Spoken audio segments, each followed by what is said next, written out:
Science جو ہے قرآن سے متصادم نہیں ہے، بلکہ قرآن تو کہتا ہے دیکھو یہ آیات ہے ہماری، یہ سارے جو فزیکل فینومینا ہیں یہ تو ہماری آیات ہیں، مطالعہ کرو ان کا، کھول آنکھ، فلک دیکھ، فضا دیکھ، یہ دیکھو سورج سے ابھرتے ہوئے، مشرق سے ابھرتے ہوئے سورج کو ذرا دیکھ، ان فی خلق السماوات والارض واختلاف اللیل والنہار والفلک التی تجری فی البحر بما ینفع الناس وما انزل اللہ من السماء من ماء واحیا به الارض بعد موتها وبث فیها من کل دابۃ وتصریف الریاح والسحاب المسخر بین السماء والارض لآیات لقوم یعقلون۔ تو یہ تمام فزیکل فینومینا جو ہے، اس آیت کو میں نے آپ کے علم میں ہوگا نام دیا آیت الآیات۔ کسی اور آیت میں اتنی آیتیں جمع نہیں ہیں۔ آیت اللہ کی نشانی، 10 آیتیں جو ہے اللہ کی نشانیاں وہ اس ایک آیت میں جمع ہیں۔ تو اس طریقے سے سائنس، اور اس کو پھر بڑی خوبصورت انداز میں جو علامہ اقبال کے شارحین میں سے ایک شارح ہیں جس کو عام طور پر لوگ جانتے نہیں ہیں، ڈاکٹر رفیع الدین مرحوم، انہوں نے خوب طور پر کہا ہے یہ کہ یہ کائنات اللہ کا عمل ہے، قرآن اللہ کا قول ہے، ان میں تضاد کیسے ہوگا؟ قول و عمل کا تضاد تو کسی عام انسان میں بھی ہو تو ہم سمجھیں گے گھٹیا آدمی ہے، اللہ کے قول اور عمل میں تضاد کیسے ہوگا؟ اس اللہ کے عمل کا مطالعہ سائنس ہے، اللہ کے قول کا مطالعہ یہ ہے کہ قرآن مجید پڑھیں، سمجھیں، اور ان میں تضاد نہیں ہے۔ اچھا تضاد کیوں ہوتا ہے، محسوس ہوتا ہے، اس کی وجہ سمجھ لیجئے۔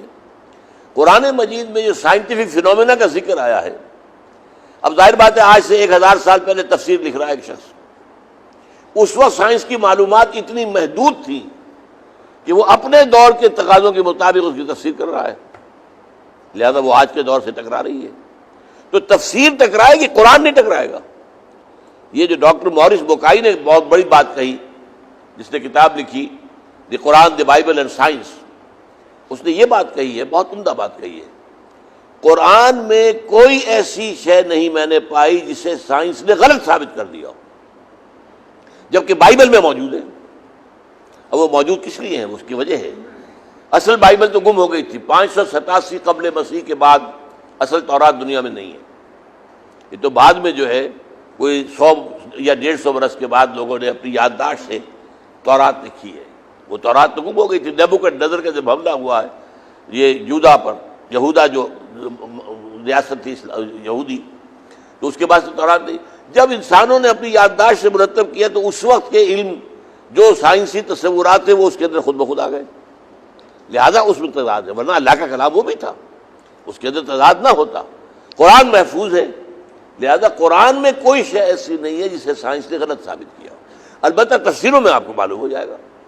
اچھا اسی طرح احادیث کے اندر بھی ظاہر بات ہے کہ حضور کا کام تھا لوگوں کو تذکیر، نصیحت، ایمان پیدا کرنا، تو بعض چیزیں جو اس دور کے تصورات کے مطابق تھی آپ نے انہیں کو استعمال کر لیا لوگوں کو بات سمجھانے کے لیے۔ لیکن ایک حدیث جو میرے نزدیک ہم آپ میں سے ہر شخص کو یاد ہونی چاہیے، وہ تعبیر نخل والی حدیث ہے کہ حضور صلی اللہ علیہ وسلم جب مدینہ تشریف لائے مکے سے، تو آپ کو معلوم ہے کہ حضور تو وہ کاشتکار تو تھے نہیں، مکے میں تو کوئی کاشتکاری تھی نہیں، بوادٍ غیر ذی زرع، وہاں تو کوئی پیدا ہی نہیں ہوتا تھا، لہذا کاشتکاری کے اصولوں سے آپ واقف نہیں تھے، تاجر بہترین تھے اور بہت کامیاب تھے۔ یہاں آئے تو آپ نے دیکھا کہ یہاں انصار جو ہیں وہ کھجوروں کے جو پھل ہیں، پھول ہوتے ہیں، نر اور مادہ علیحدہ علیحدہ ہوتے ہیں۔ یہ درخت جو ہے یہ ہیومن بینگز کے بہت قریب ہے، یہ یوں سمجھیے کہ پلانٹ کنگڈم اور اینیمل کنگڈم کے درمیان میں کھڑا ہوا ہے۔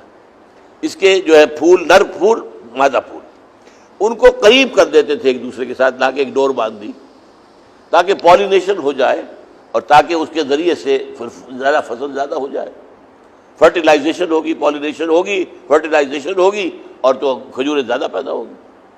حضور نے دیکھ کر کہا کہ اگر آپ لوگ ایسا نہ کریں تو کیا ہے؟ یہ نہیں کہا آپ نے کہ مت کرو ایسا، میں یہ بات نہ کریں تو کیا ہے؟ اور میں سمجھتا ہوں کہ اس کا اصول حضور کے سامنے کیا ہوگا کہ نیچر جو ہے وہ اپنے معاملات خود طے کر لیتی ہے، خام خواہ اس میں دخل دینے کی تمہیں کیا ضرورت ہے؟ لیکن یہ کہ انہوں نے نہیں کیا، فصل کم ہو گئی۔ اب آئے حضور کے پاس ڈرتے ڈرتے، حضور آپ نے فرمایا تھا کہ نہ کرو تو کیا ہے، ہم نے نہیں کیا، فصل کم ہو گئی ہے۔ اب آپ نے فرمایا دیکھو انتم عالم بامور دنیاکم، یہ قول آپ میں سے ہر ایک کو یاد ہو جانا چاہیے۔ سائنس کی کسی بات کے معاملے میں ہمیں اگر کوئی حدیث کے اندر کوئی چیز نظر ٹکراتی نظر آئے، لیکن سائنس کی وہ بات وہ تھیوری نہ ہو، فیکٹ ہو۔ تھیوریز تو بدلتی رہتی ہیں، اس کے معاملہ اور ہے، لیکن فیکٹ اگر کوئی ثابت ہوا ہے تو اگر حدیث میں کہیں اس کے خلاف کوئی بات کی ہے تو ہمیں سائنس کی بات قبول کرنی ہے، اس لیے کہ حضور کا قول موجود ہے۔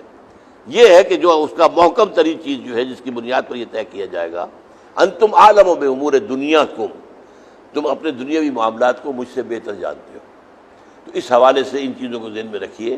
اور علامہ اقبال نے خاص طور پر کہا ہے کہ the inner core of the western modern western civilization is Quranic. یہ جو ان کے خطبات ہیں ان کا جو دیباچہ ہے اس میں یہ الفاظ لکھے ہیں انہوں نے، اس لیے کہ اس سے پہلے دنیا میں فلسفے کے میدان میں صرف جو استخراجی منطق ہوتی تھی، وہ بال کی کھال اتارتے جانا، نتیجہ نکالتے جانا، اور یہ کہ وسیع مشاہدہ نہیں، اس کو ختم کر کے قرآن نے یہ کہا مشاہدہ زیادہ کرو اور وسیع مشاہدے سے نتائج اخذ کرو۔ اس کو کہتے ہیں استقرائی منطق، deductive logic and inductive knowledge. Deduction اور انڈکشن، انڈکشن استقراء ہے اور یہ استخراج ہے، یہ جو ہے ڈیڈکٹیو ہے۔ تو یہ چیز قرآن جو ہے یہ دنیا مانتی ہے کہ یہ جو نالج ہے انڈکٹیو نالج، اس کا موجد قرآن ہے، انسان کو اس سے متعارف کرانے والا قرآن ہے، اور اسی انڈکٹیو نالج کے نتیجے میں سائنس پروان چڑھی ہے۔ تو یہ حقائق کچھ ہیں جن کو کہ علامہ اقبال نے جن سے بحث کی ہے۔